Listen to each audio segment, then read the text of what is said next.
Hamas have released 4 hostages. 2 were American, 2 were Israeli. One is an elderly Israeli woman, and she spoke at a hospital in the past couple of hours. They gave us pita bread and hard cheese and some low-fat cream cheese, and and a cucumber. That was our food for the entire day. We were the scapegoats. They had warned us 3 weeks before.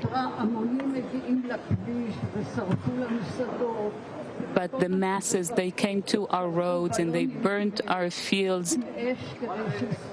They sent balloons with fire and burnt our fields. And the IDF didn't take that seriously.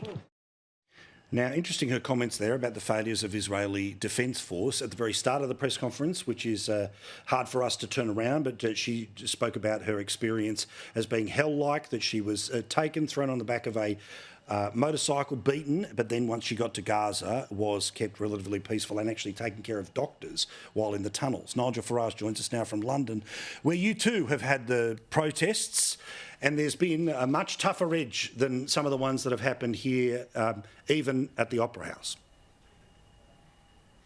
Well, yes, I mean, I think the words that were uttered at the Opera House were perhaps the vilest that we've heard anywhere around the world. But I think what happened in London on Saturday with 100,000 people on the streets was different in the sense that, yes, of course, they were shouting jihad, they were shouting curse to the Jews, and being allowed to do this, which is totally astonishing.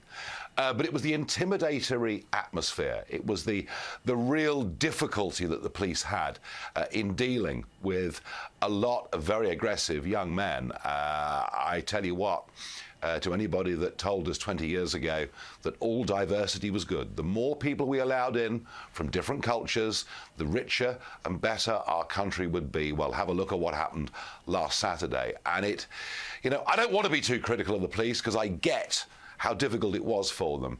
But we're living in a world of complete double standards because, you see, there were 2 young lads turned up on Saturday holding an English cross of St George. And the policeman goes over to them and says, now, no racist language, please. Yeah. As if because you've got the English, because you've got the English flag, you're necessarily going to be a bad dude.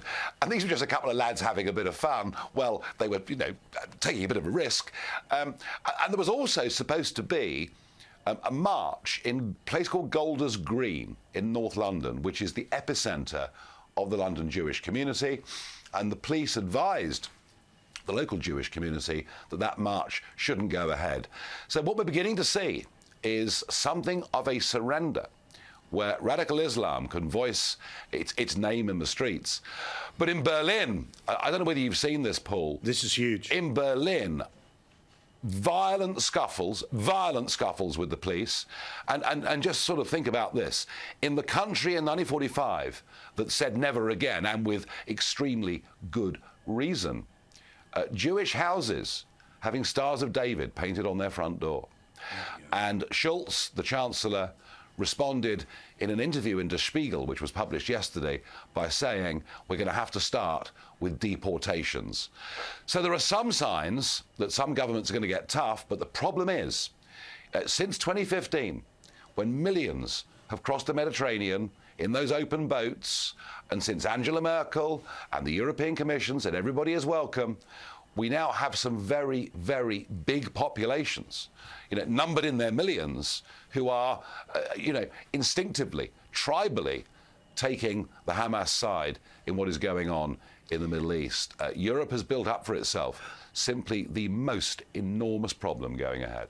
And the incredible thing, while the world is at this tinderbox right now, we have this bloke in charge of the United States who crumbles before our very eyes.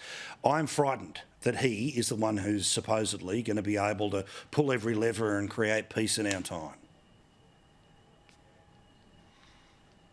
Yeah, I mean, look, the guy is a complete duffer. He is senile, let's just call it what it is. And he is also very responsible for much of what has happened. He was the vice president when the Iran nuclear deal was done. It freed up tens of billions of dollars for the Iranian regime. All they had to do was promise they wouldn't develop nuclear weapons. Well, guess what? They've gone ahead developing nuclear weapons, and they've used that free money to fund Hamas and Hezbollah, and Biden is directly responsible for that catastrophic policy error. It was Trump afterwards, of course, who brought in the Abraham Accords to start to bring Arab countries together with Israel in peace pacts, very successful. Saudi Arabia was on the verge of doing something, and frankly, Biden's visit to Israel, the fact that other leaders wouldn't see him, I thought was very, very significant. And then on the plane going back, he could barely utter a word. So, the leader of the free world does not inspire great confidence. But that's all right. The B-52s are playing when our Prime Minister's there in the next couple of days. That'll solve everything. Nigel, thank you. Do appreciate it. We'll talk to you again next week and hopefully for a little bit longer.